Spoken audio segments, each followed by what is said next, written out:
FEMA generally has some participation, but this year is a rather robust play to assist the territory to prepare for a catastrophic event. Representatives with the Federal Emergency Management Agency, or FEMA, are here on island to help support the government of Guam, other agencies, and non-governmental organizations in the annual Typhoon Ex exercise. Federal Coordinating Officer Mike Carl says for the next 2 days, they will be part of an interagency training that will lead up to the actual exercise on Wednesday and Thursday of this week.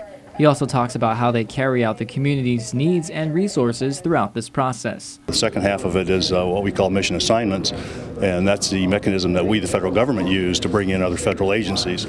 So it's all tied in together so that we can provide, hopefully, maximum support to the citizens and the survivors and government of Guam. The actual exercise deals with how FEMA, Department of Defense, and Gov Guam use their emergency response plans if a catastrophic Category 4 or 5 typhoon came through the island. Carl mentions the scenarios of how agencies and organizations handle pre-landfall and post-landfall situations is especially important since Guam hasn't had a typhoon for the last decade. I think it's vital. It's been pretty slow since maybe 2004, 2005 as far as tropical activity.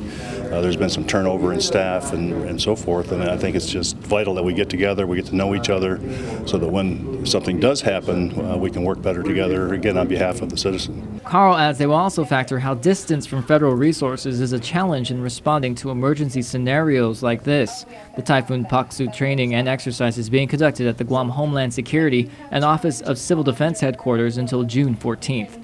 Josh Tikenko, PNC News.